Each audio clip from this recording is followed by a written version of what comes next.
The day we've been waiting for, Paul. Really? I don't know. This day? This day. Whoops, that's the wrong button. Oh, jeez. What happened? I was trying to go to there. Well, there. Am I How drunk? long you been doing this, buddy? Yeah, maybe, All right, let's see what happens here. So, Take it. for those who are on the audio version of this, Paul, how old is that thing? I don't know. I'm going to have to take a picture of it to type in this code anyway. Zoom so in the text. So, Paul has probably at least a decade old Xbox Live card. Oh, yeah. And we waited until today, and he's going to try to cash this puppy in to see. Copyright 2010, Microsoft Corporation. So, there you go. 11 years old. At least 11 years old. So it could be somewhere between, I guess, 11 and 12 years old. I mean, this is going to be anticlimactic. I literally have to type in like a 25-digit code here. What's going to happen is you're going to enter that. There's going to be like a 30-second pause. Your phone's going to ring, and it's going to be Microsoft accounting. And they're going to be like, are you really trying to cash in this thing we wrote off 5 years ago? Right. 6 ETT. Oh, the code wasn't found. Try re-entering it. Okay, maybe I screwed something up. Let's see. DMG 612 BC A not helping. 24 CD F 96. Oh, there it is. I made a mistake. Oh. Boop. Okay, it accepted the code. Let's see what it does, though, because again, all right, breaking news: we have data the center answer. fire outside of Chicago, Illinois. If only I could show my screen. Anyway, I know it's okay. It says converting your code, redeeming your prepaid Xbox Live Gold 12-month code will automatically convert to 4 months of Xbox Game Pass Ultimate, and will be added to your current Xbox Game Pass Ultimate account. Now, back when I would have, well, I probably purchased this for $25 or $30 back in the day, but typically this would be worth $60, right? But not when you bought it. It was probably yeah. You already said that. Yep. I mean, so 15 times 4 is 60, right? So I'm getting 100% of the value out of it. Mm-hmm. See, I feel like I should give this to somebody who, could actually get 12 months of Xbox Live Gold access out of it.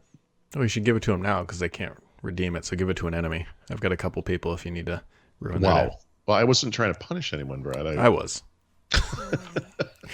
Well, I have to say that came together more quickly than I thought it was going to. Very anticlimactic. I guess Microsoft has a rich history of backwards compatibility, and yet here it is again. Well, so for people who don't know, if you're an existing, see, the thing is, like, let's say I was still using Xbox Live Gold, and let's say I had, I'll make something up, like 6 months left on my subscription, and I typed this code in, it would add 12 months to my subscription, so I'd have 18 months of subscription. But then I could convert that to Xbox Game Pass Ultimate, and I would get 18 months. So it really, if you are going to go in that direction, you have a built-up block of months or whatever on gold, it makes sense to do that conversion. But I guess after you've done it, it just goes back to a 1-to-1 conversion. What is the conversion of Xbox Live Gold or Xbox Game Pass Ultimate to Shroot Bucks? A couple Stanley nickels. What did you say the other day? It was like fairy points or something? Or, I don't know. These are the things I have to Google, like when Samsung releases their results and it's all in Korean won. Oh my God. The math on that is horrific. Because it's like the 518 trillion Korean won. It's like, okay, what is that in? Paul, you said you were writing those earnings 3 hours ago. It's like, I'm doing the math. I literally, dude, I started that article yesterday and gave up on it because I was like, I can't deal with this. It's like way too much math. Because it's not just the quarter, it's the year. And then it's not just the total, it's the different business units and everything. It's like, I can't, it's unbelievable how much work goes into that. It's a nothing article. They made $55 billion. It gives, whatever. You know what I mean? You could have done that in Excel, like real easy. Okay. Stop. Your Excel. There's tools, stop.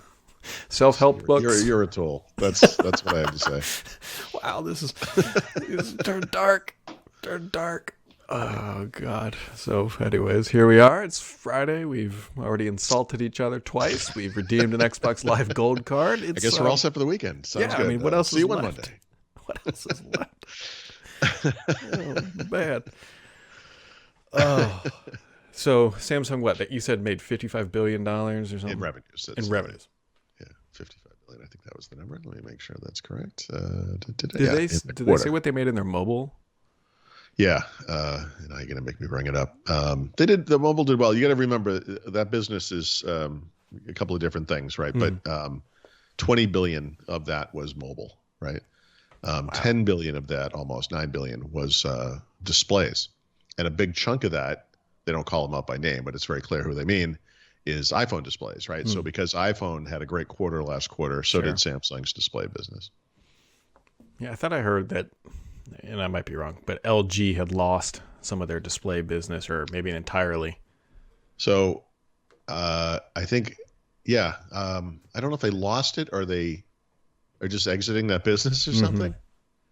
And in the back of my mind, I wonder if this isn't related to the news that like the iPhone 12 mini has not sold well compared to the other items, and maybe they were supplying that particular display.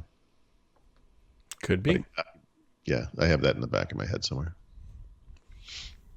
No, this is a front of the head podcast, and so I don't even know what that means, to be honest. But and then Microsoft revealed their back of the brain. I don't know. Microsoft revealed their Edge roadmap. There wasn't a whole lot of spicy things. No. And actually, I guess if I had thought this through, it looks like most of the updates are from now through, I don't know, March or April or something. And I guess it's basically, I think what they said was they'll update it every time they release a new beta milestone build, right? Like when a build version gets a build number like 88, 9 or 90 in the future, hits beta. And does that mean, 6 weeks out or 12 weeks out, whatever the figure is? That's when they're updating the roadmap. It must be more than 6 weeks because some of these things are from April. So I don't know what that works out to be. But anyway, yeah, it's in a more obvious place now. It's good. Yeah. You know what else I love, Paul, besides you, is the non-standard metrics that the gaming industry refuses to align around. So in January, we got 100 million Xbox Live monthly active users. Now, not all paying or whatever, but we have 100 million monthly users of Xbox Live. Epic could have come out and said how many monthly users they have, but they didn't. They came out and said daily, which is 30 million, which is still a lot, but we can't. Yeah, I feel like there might have been a monthly number in there. I don't know if you looked at their they had a giant info. Where is this thing? Oh, I didn't look at their infographic, so maybe I'm completely wrong. Infographic that might have had a monthly number in it. But let me. It did. This whole segment's ruined. Yeah. Yeah. Yeah, no, it is right at the top. 56 plus monthly average users in December. 56 million. Can't see the egg on my face, but it's there. No, it's not. No. I didn't think I put it in my thing. Yeah. So that's kind of substantial because they half the size of Xbox Live in less than 2 years. Yeah. Yeah. The other thing they do that I really like, obviously people know that they give out games, right? The thing that's interesting about that is you own that game. It's yours forever, Yeah. With Xbox Live Gold and games with Gold and obviously with the subscriptions like Game Pass, you can access those games only during the time that you have a subscription. And with games with Gold, you have to acquire the game at a specific, well, you do with these other games too, I guess, technically. But, if you miss it, it's over, right? That's true of Epic too. I'm sorry, that's not really a difference. But, Epic doesn't have a subscription. So these are just gifts. Last year, they gave away 103 games. 103? Yeah. Now, they usually do one a week, but they have these little periods where they do a bunch, like over holidays. They were doing like one every day for some amount of time. Incredible. Almost 750 million free games have been claimed through the program. It's good. Well, the important thing to remember is that Windows 8 killed that company, and that's all that matters. He was, at the time, I thought insanely upset about Windows 8 and the store. Microsoft's, bid to get a monoculture going again. But thankfully for everyone, Windows 8 failed, and you can soon read all about it in Steven Sinofsky's new book, I Was Right and You Were Wrong. or whatever it's called.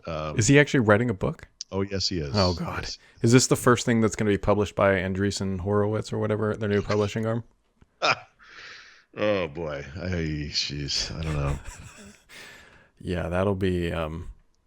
I am probably going to spend a good chunk of my life after this book is available debunking it as much as possible, because we're going to refer to them as Thorots. They will be 3,000 long, yeah, 3,000 long word blog post for each sentence in that book.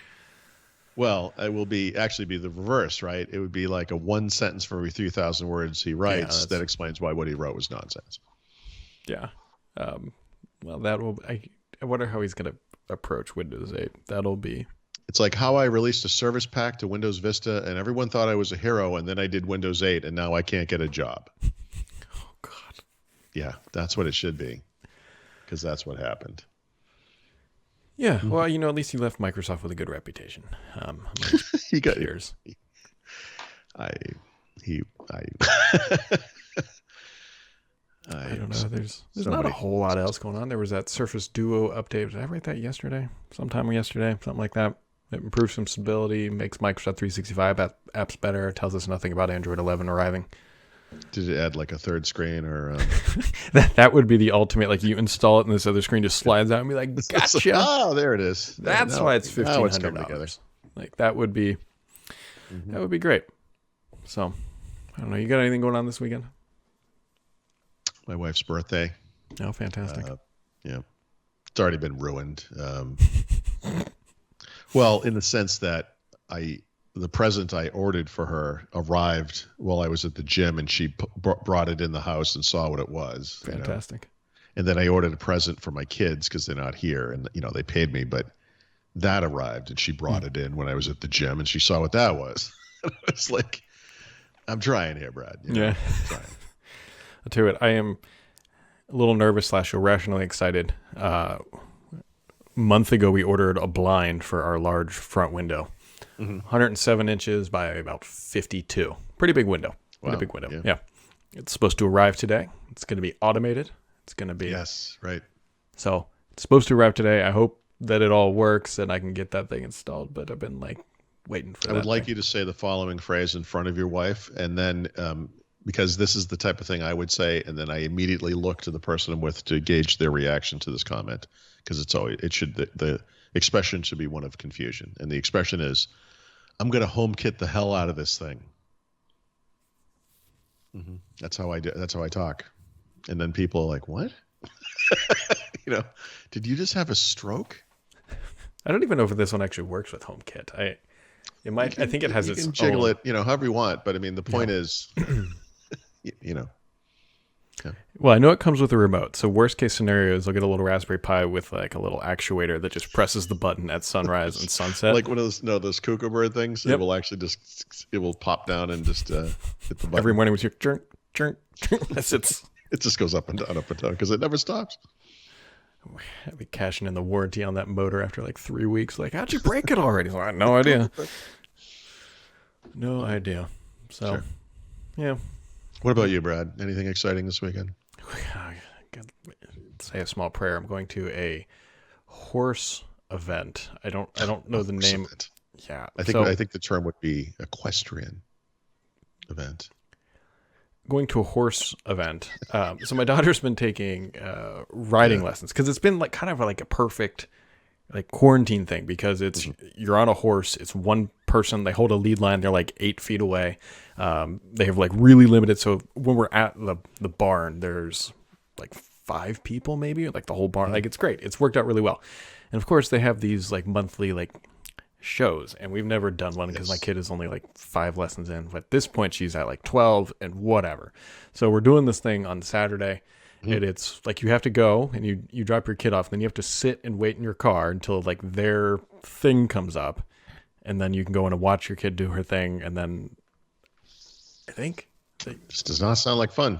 I'm trying to be optimistic. I have the nice thing is in my car we can watch Netflix. So who knows how long this is going to take. Huh. Yeah, we will. We'll see. I'm trying to be optimistic. My kid really likes this. It's good for her confidence. I mean, she weighs like a snowflake, and she's sitting on a 2,000-pound animal, and hasn't been mauled yet. So, plus, I mean, let's face it, she could mess her pants at this point. No one would smell it over the horse anyway. So it's kind of a win-win on all. Yeah. Let me tell you, it smells great in the barn. Yeah. Yeah. There's a reason why barn smell isn't like a perfume scent, you know? Oh yeah. Like we have a tub, like a Tupperware thing that we put our coats and jackets in. Cause of course, Paul, the nice thing is that it's not outside, but it's outside. Like it's outside surrounded by right, four leaky wood walls. Well, it's like wood walls, and there is like a roof over it, but it's not heated. It's nothing. There's huge holes like in the corners. Like it's the only thing you don't feel is the wind, and so like it's been cold, and yep. I don't like the cold. Not a fan. I walked the dog this morning. It was 19 degrees out. You know, yeah, why do people? My dog thrives. The cold. I don't know how cold it would get before this animal would be impacted negatively by it. Like the colder it gets, the faster she goes. She loves it. She's like a show horse when she like trots, like she's just in full form. Look, if my kid can ride that thing, I can save a lot of money. Your kid could absolutely ride my dog. There is no doubt about it. I think we see an interesting business proposition here in the near future. Yep. Be a little cheaper too, I bet. I can guarantee that.